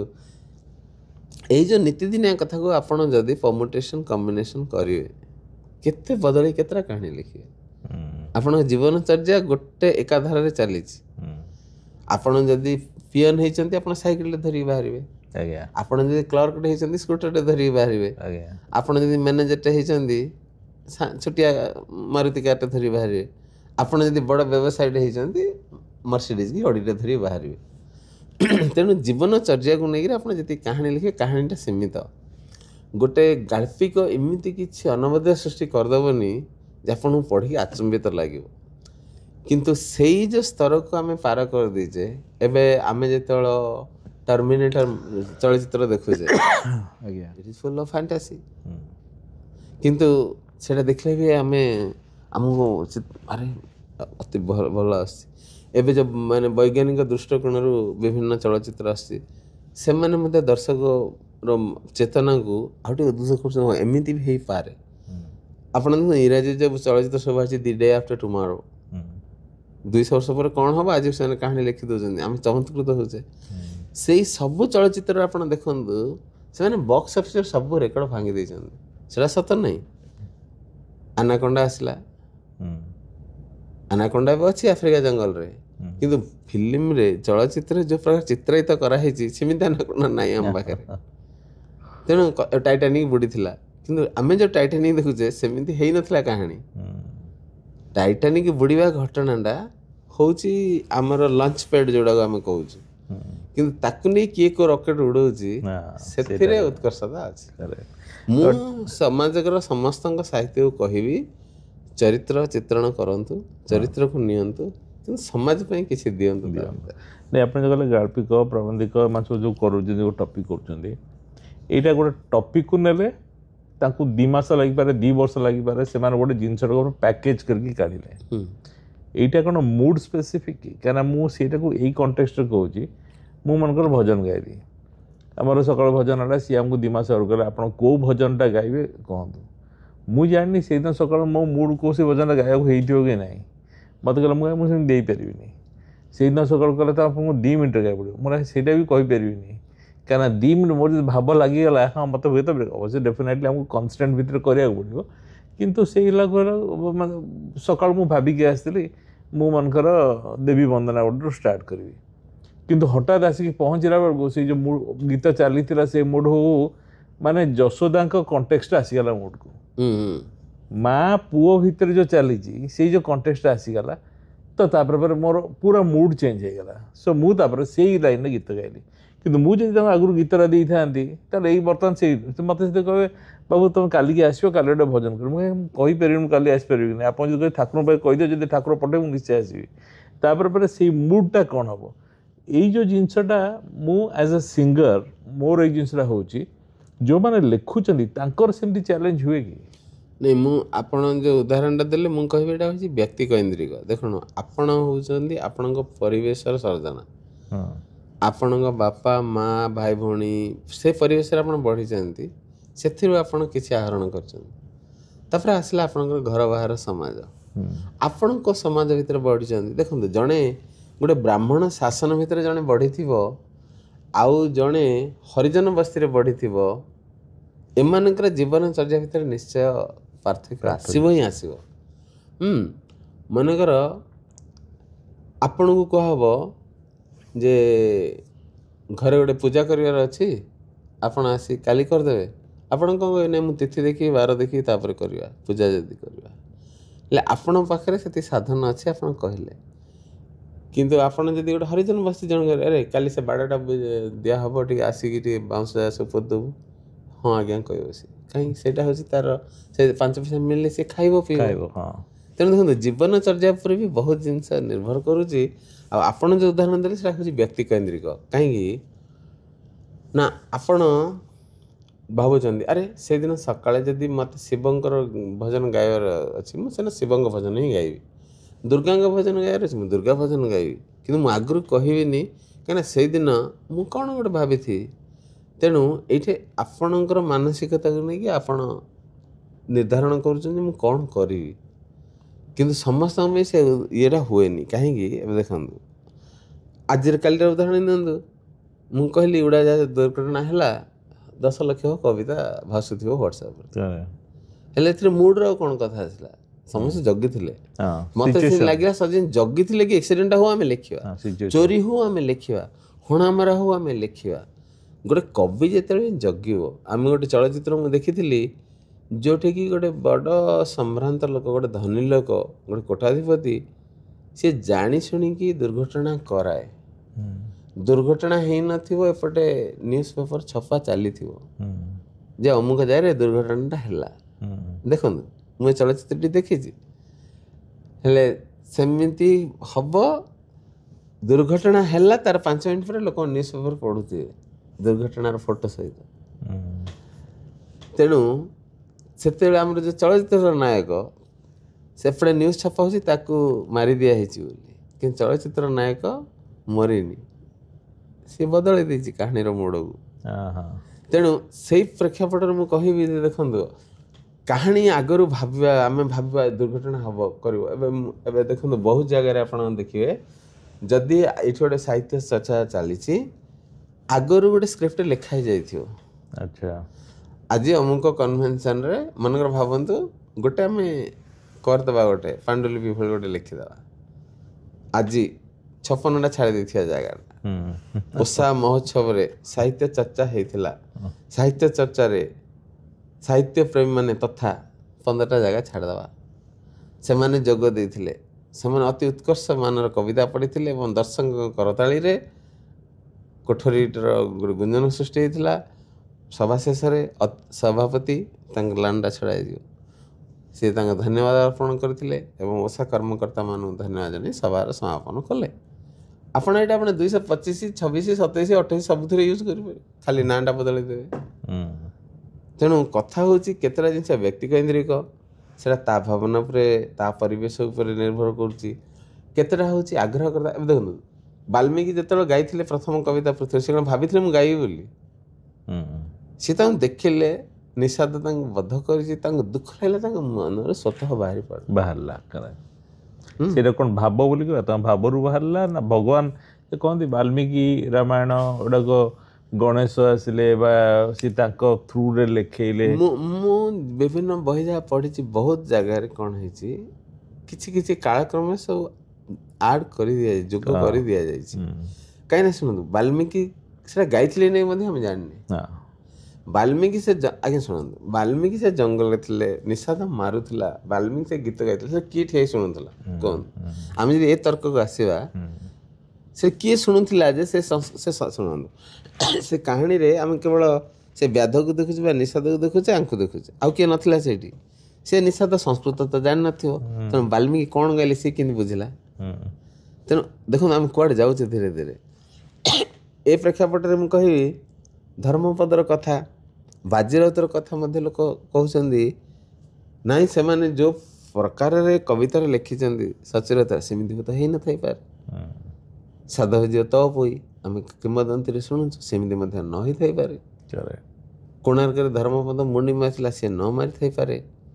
କିନ୍ତୁ କଥା ହେଉଛି ଆମେ ଗୋଟେ ଇତିହାସର ଚରିତ୍ର ସୃଷ୍ଟି କରିଛେ ଆଜ୍ଞା।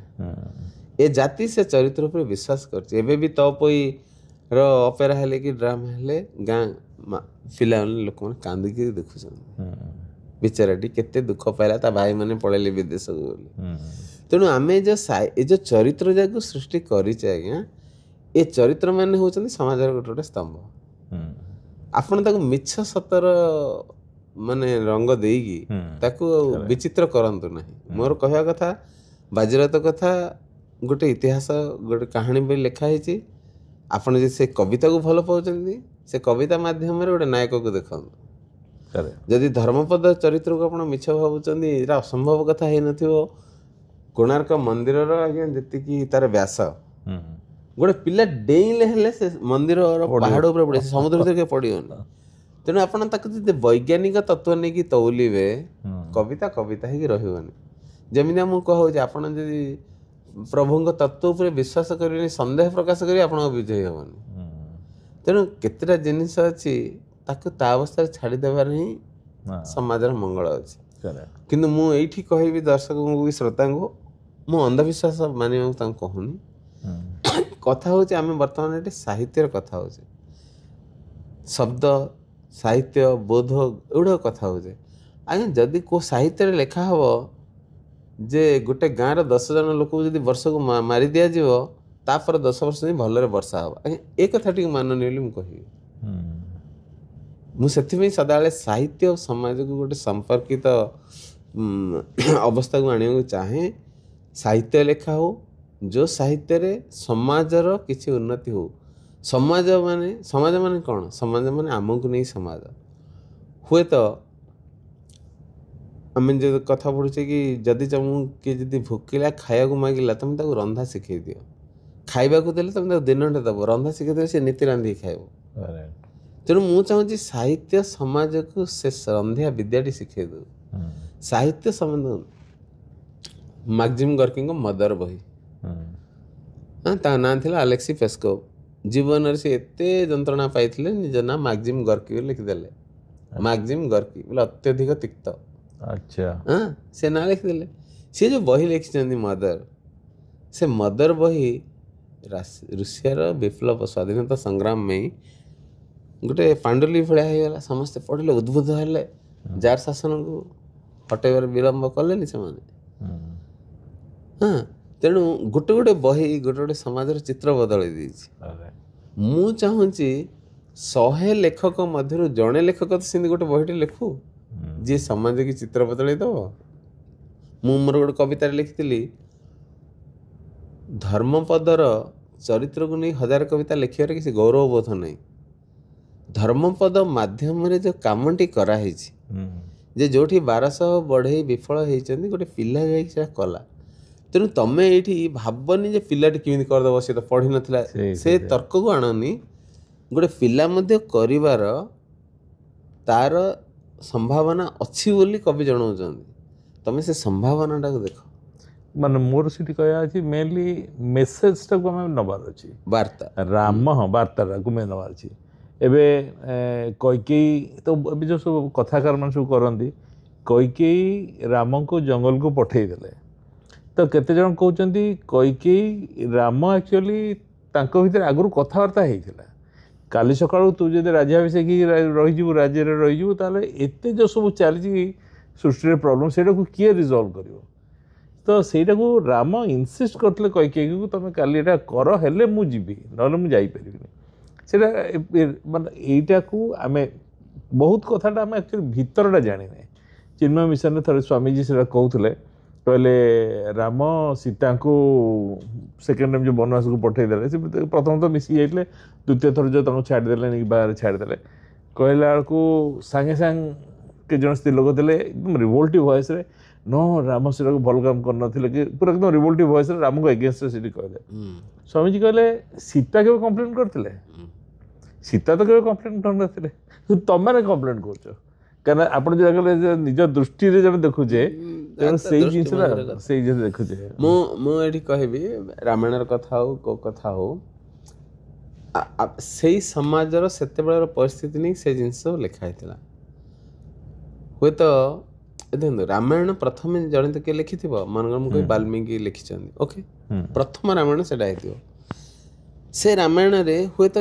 इमिति कि प्रसंग आसी से प्रसंग रे होय तो आपणकर मोर मन रे संदेह आसिला अरे एटा केमिति हबो आमे जदि से प्रसंग ले आउ जने ज्ञानी गुणी बसी सुनिले अरे यही बिंदु को लेकिन दी जनकर संदेह आसला से बिंदु को माने समाधान करने पाई सी कौन कला चारिपद से जोड़िले एबे आपण कौन भावुंट जो राम नदी पार है गंगा को गले एमती गीत गायकी एका अभिनय करते सी डाकुला शुणुला बधिर नुहे वीर ए सब कथा होता पथरे पथ बड़ा नहीं किंतु गोटे कवि सी भाविला केउटे बधिर से केउटे आसीनी जहाज धरी कम में आसीनी हुए तो सी शुणी पार न बधिर शब्दटी आसिला तापर भाविले ओके शुणिकी तो आसला संगे संगे बसलानी कहीं विलम्ब कहीं कला तार अनेक कारण थाई पारे हुए तो डंगाटा कण की गंधिया होता पारे से राम बसवा चाहते राजकुमार बस गोटे गंधिया ना हाँ किंतु सेटा देखो गोटे कवि मु कहली गोटे विज्ञानी माने जार ज्ञान विहीन जीए सी जदि भाभी आज्ञा एवं देखो आपण को गरीब लोक घर जाते ओडिशा गले सी संकोच बोध कर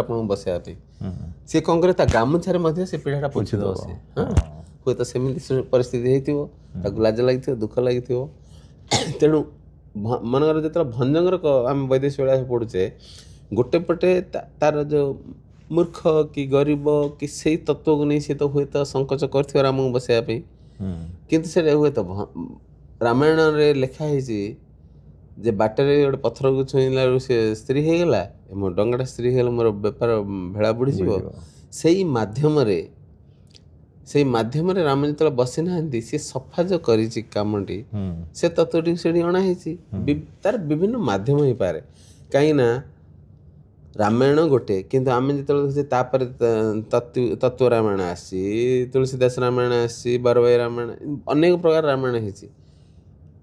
କିଏ କ'ଣ କହିପାରିବ ରାମାୟଣରେ କ'ଣ କ'ଣ ଆଡ଼୍ କରାହେଇଛି? ଏବେ ଆମେ ଯେ ଭାଗବତ ପଢ଼ୁଛେ, କ'ଣ ଜଗନ୍ନାଥ ଦାସଙ୍କ ଭାଗବତରେ କିଛି ପରିବର୍ତ୍ତନ ନାହିଁ? କ'ଣ ସିଏ ଏକ୍ଜାକ୍ଟ ଯେଉଁ ପ୍ରଥମ ଭାଗବତର କ'ଣ ଅନୁବାଦ କରିଛନ୍ତି? ସିଏ ନାହିଁ, ସିଏ ବି କ'ଣ ରଖିଥିବେ।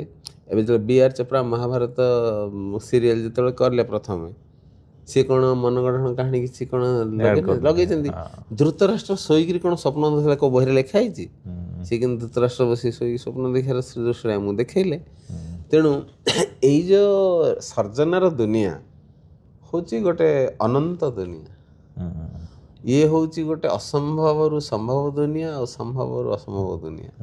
ତେଣୁ ସେଇ ଭିତରେ ଯେମିତି ଆମକୁ ବୈଜ୍ଞାନିକ କହୁଛନ୍ତି there is a black hole, ସେ ଭିତରେ ସବୁ ଗ୍ୟାଲାକ୍ସି ଫ୍ୟାଲାକ୍ସି ସବୁ ଡିଜଲ୍ଭ ହେଇଯିବ, ଆଉ ଥରେ ଗୋଟେ ନୂତନ ସୃଷ୍ଟି ହେବ। ତେଣୁ ଏଇ ଯେଉଁ ସାହିତ୍ୟ ସର୍ଜନା ବି ଠିକ୍ ସେମିତି, ଏଥିରେ ବ୍ଲାକ୍ ହୋଲ୍ ବି ଅଛି, ବଡ଼ ବଡ଼ ଗ୍ୟାଲାକ୍ସି ବି ଅଛନ୍ତି। ଗୋଟେ ଗୋଟେ ଥର ସାହିତ୍ୟର କେତେ ଜଣଙ୍କର ଦୁର୍ବୁଦ୍ଧି ପାଇଁ ଏଇ ଯେଉଁ ଗ୍ୟାଲାକ୍ସି ଗୁଡ଼ିକ ବ୍ଲାକ୍ ହୋଲ୍ ଭିତରେ, ଭାବନ୍ତୁ ଆମର ସବୁ ଯୁଗ ସ୍ରଷ୍ଟା ମାନ ରଚନା ସେଇ ବ୍ଲାକ୍ ହୋଲ୍ ଭିତରେ ଅଛି, ସବୁ ବାହାରକୁ ବାହାରୁନି। ମ୍ୟୁଜିୟମ୍ରେ ଗଣ୍ଡେ ପଡ଼ିଥିବ, ସେଇଠି ଗଣ୍ଡେ ପଡ଼ିଥିବ, ଏଠି ଗଣ୍ଡେ ପଡ଼ିଥିବ। ଆପଣ ଯଦି ଓରିଜିନାଲ୍ ବହି ମାଗିବେ, ତା ତଳ ଦିନେ ଆମେ ଭାଗବତର ଗୋଟେ ଉନ୍ନତମାନର ସଂସ୍କରଣ କରିବୁ ବୋଲି ପ୍ରକାଶ କଲୁ, ଆମେ ଜାଣିବାକୁ ପାଇଲୁ 65ରୁ ଉର୍ଦ୍ଧ୍ୱ ମୂଳ ପାଣ୍ଡୁଲିପି ଅଛି। ଆରେ ବାବା, ମୂଳ ତ ଭାଗବତ ଗୋଟିଏ ଥିବ, କିନ୍ତୁ 65 ଥର ବିଭିନ୍ନ ଲୋକ ସେଥିରେ କିଛି ଆଡ୍ କରିକି ନୂଆ ନୂଆ କାଢିଛନ୍ତି। ହେଲେ ବର୍ତ୍ତମାନ ଆପଣଙ୍କ ସନ୍ଦେହରେ ଆସିବ ଏଠି ପ୍ରକୃତଟା କିଏ? ତାର କାର୍ବନ ଡେଟିଂ କରିବାର ଅଛି, ପ୍ରଥମେ କୋଉଟା ହେଇଛି। ତାପରେ ଆଉ ଗୋଟେ ଯେଉଁ ସୁରଦାସଙ୍କ ଗୀତ ଅଛି, ସେ ଆମର ସିଏ ନାଁଟା ଭୁଲି ଶାସ୍ତ୍ରୀଜୀ ଗ୍ୱାଲିୟରର, ତ ସିଏ କହିଲେ, ସିଏ ରିସର୍ଚ୍ଚ କରିଛନ୍ତି, ସୁରଦାସଙ୍କ ଉପରେ ବହୁତ ରିସର୍ଚ୍ଚ କରିଛନ୍ତି। କହିଲେ ସେ କହିଲେ 18 ଜଣ ସୁରଦାସ ଥିଲେ। ଆମେ କ'ଣ ସୁରଦାସ କହିକି ସୁରଦାସ ଭିତରେ ଗୀତ କରୁଛେ, ତ ସିଏ କହିଲେ ସେମିତି ଜଣକ ଦେବକୀ ନନ୍ଦନ, ଜଣେ ଦେବକୀ ନନ୍ଦନ ଠାକୁର ଅଛନ୍ତି, ସିଏ ତାଙ୍କର ଭଜନ କରନ୍ତି, କଥା କରନ୍ତି, ସବୁ ନାହିଁ। ମୁଁ ହେଲି ଦେବକୀ ନନ୍ଦନ। ଫରକ ହେଲା ମୋର DBAKI, ତାଙ୍କର DVAKI। ଆପଣ ଗୁଗୁଲ ଇଣ୍ଟରଭ୍ୟୁ, ମାନେ ଆମେ ଇଂଲିଶରେ ଲେଖିଲେ ଡିଫରେନ୍ସ ଅଛି, କିନ୍ତୁ ଆପଣ ଲେଖିଲା ବେଳକୁ କ'ଣ ଏକା ଦେବକୀ ନନ୍ଦନ, ଦେବକୀ ନନ୍ଦନ ସେଇଟା। ତ ସେମିତିଆ ସୁରଦାସ କହିଲେ 18 ଜଣ ସୁରଦାସ ଥିଲେ। ତେଣୁ ସୁରଦାସଙ୍କର ସେ 18 ଜଣ ସୁରଦାସ ବି କଣା ନଥିଲେ, ସେ ଜଣେ ସୁରଦାସ ସେ ଆଖିରେ ପଡ଼ିକି ସେ ହେଇଯାଇଥିଲେ। ତ ସେମିତିଆ ମାନେ ଡିଫରେଣ୍ଟ ଲୋକ ଅଛନ୍ତି, ଡିଫରେଣ୍ଟ ଇଏରେ କରିଛନ୍ତି। ତ କହିବା ଉଦ୍ଦେଶ୍ୟ, ହଁ ସେମିତି ଆମେ ସେ ନାଁଟା ଧରିକି କଲେ, ଆପଣ ଯେମିତି କହିଲେ ଏତେଟା ପାଣ୍ଡୁଲିପି ବାହାରିଲା, ସେମିତି ବିଭିନ୍ନ ଲୋକ କରିଛନ୍ତି। ରାମାୟଣ ରହିଗଲା ଟପିକଟା, ସମସ୍ତେ ଗୋଟେ ନାଁରେ ପଳଉଛି। ମନେକର ଭାବନ୍ତୁ, ସେଇ ଯେଉଁ 18 ଜଣ ସୁରଦାସରୁ 8 ଜଣ କବି ଥିବେ, ସବୁଯାକ କବିତା ଗୋଟେ ଜଣଙ୍କ ନାଁ ଅଣ୍ଡରେ ପଳେଇ ଆସୁଛି। ଏବେ ମୁଁ ପିଲାଦିନେ ଜଣଙ୍କୁ ଗୋଟେ କାହାଣୀ କହିଲା ବେଳେ କହିଥିଲି, ଜଣେ ଜଙ୍ଗଲରେ ତାକୁ ଶୋଷ ହେଲା, ସେ ପାଣି ପିଇବ ବୋଲି ସେଟା ଖୋଳିଲା, ସେଥିରୁ ଅଳ୍ପ ଅଳ୍ପ ପାଣି ବାହାରିଲା। ସେଇ ଯେଉଁ ପାଣିଟା ଧୀରେ ବହି ସେଟା ଗୋଟେ ମହାନଦୀରେ ପରିଣତ ହେଲା। ହେଲେ ମୁଁ ଏଇଟା କୋଉ ଅର୍ଥରେ କହିଲି? ମହାନଦୀ ହେଲେ ଗୋଟେ ବଡ଼ ନଦୀରେ ପରିଣତ ହେଲା। ମୁଁ କଟକର ମହାନଦୀ କଥା କହିନଥିଲି ତାକୁ। ତେଣୁ କଥା ହେଉଛି, ଏଇ କଥାଟା ଯେତେବେଳେ ଆଉ ଗୋଟେ କଥା ହେବ, ସେଇ ନଦୀରୁ ମହାନଦୀ ବାହାରିଛି ବୋଲି ଜଣେ କହିବ, ସେ କଥା ଆଉ ଜଣଙ୍କୁ କହିନି, ସେଟା କଟକ ଯୋଡ଼ା ହେଇଯିବ, କଟକ ମହାନଦୀ। ହେଲେ ସେଇଠି ନଦୀ ବାହାରିଲା, ସେ ମହାନଦୀ ହେଲା, ତାପରେ ସେଟା ବସତି ସ୍ଥାପନ ହେଇ ସେଟା କଟକ ହେଲା। ହେଲେ କିଏ କାହାଣୀ କହିଲା? ଯଦି ଖୋଜି ଖୋଜି ଆସିବେ ପ୍ରଶାନ୍ତ ଭୂୟାଁ ପାଖକୁ ଆସ, ତମେ କଟକର ଇତିହାସ ତ ଏମିତି ନାହିଁ। ମୁଁ କଟକ କଥା କହିନି ତ, ମୁଁ ମହାନଦୀ ନା ମହାନଦୀ। ହେଲେ କଟକ ଶବ୍ଦ ଲାଗିଲା କିଏ ଗୋଟେ ଭିତରେ ଲଗେଇ ଦେଇଛି। ଏଇ ଯେଉଁ ଶୃଙ୍ଖଳରେ ଯାଇଛି, ସେ ମଝିରେ କିଏ ଗୋଟେ କଟକ ଶବ୍ଦଟି ଲଗେଇ ଦେଇଛି। ସେ ଲୋକ ସେମିତି ସାହିତ୍ୟରେ ସେଇ ଦିନ ବି ଅଛି ଏମିତି। ନାଇଁ ଆକ୍ଚୁଆଲି ବହୁତ ଭଲ ଲାଗିଲା ଶ୍ରୋତା ବନ୍ଧୁ। ଆମର ଭାବ ବା ସାହିତ୍ୟ ବିଷୟରେ ମାନେ ଶୁଣିଲେ ବହୁତ ବଢ଼ିଆ ଲାଗେ। ଆମର ପ୍ରଶାନ୍ତ ଭୂୟାଁ ବାବୁ, ତାଙ୍କୁ ଆମେ ପ୍ରଭୁ ବୋଲି ସର୍ଟରେ ଡାକୁ, ଆଉ ସେଇଟାକୁ ସାଧାରଣତଃ ପ୍ରଭୁରେ ମଧ୍ୟ ସେଇଟାକୁ ସେ ଥରେ କହୁଥିଲେ, ଗୋଟେ କନଫ୍ଲିକ୍ଟ ହେଲା, ପ୍ରଭୁ ତାଙ୍କର ଭୂରେ ଦୀର୍ଘ, ସେଇଟାକୁ ଜଣେ କହିଲେ ପ୍ରଭୁ ତ ଏମିତି ଲେଖା ହୁଏନି, ପ୍ରଭୁ ତ ହର୍ଷ ଲେଖା ହୁଏ, ଦୀର୍ଘକୁ କେମିତି ଲେଖିଲା ଭୂୟାଁ, ପ୍ରଶାନ୍ତ ଭୂୟାଁ ପ୍ରଭୁ, ସେଇଟାକୁ ସେ ଲେଖିଛନ୍ତି। ବଟ୍ ଏନିୱେ ସେ ବହୁତ ନଲେଜେବଲ୍ ଲୋକ। ଆମେ ଆଉ ଗୋଟେ ଏପିସୋଡ଼ରେ ତାଙ୍କର ଆଉ ଟିକେ ଶୁଣିବା जे ये सारला दास हेले जगन्नाथ दास हेले बलराम दास हेले तार सबू जो कविता गुड़ाक अच्छी से सी केमिति लिखिं बा कौन कर तार एक्चुअल मीनिंग टाक केमती देखा आज तो गोटे जनरल कविता हाँ से गोटे इंट्रोडक्शन टाइप गला मोर बहुत भल भाग्य आज पाइली दी दिन है चेष्टा करी पाइबा एनसलन टीवी आप सब स्वागत शुणु आम नेक्स्ट एपिसोड फेर अपेक्षा करा धन्यवाद बहुत धन्यवाद। बहुत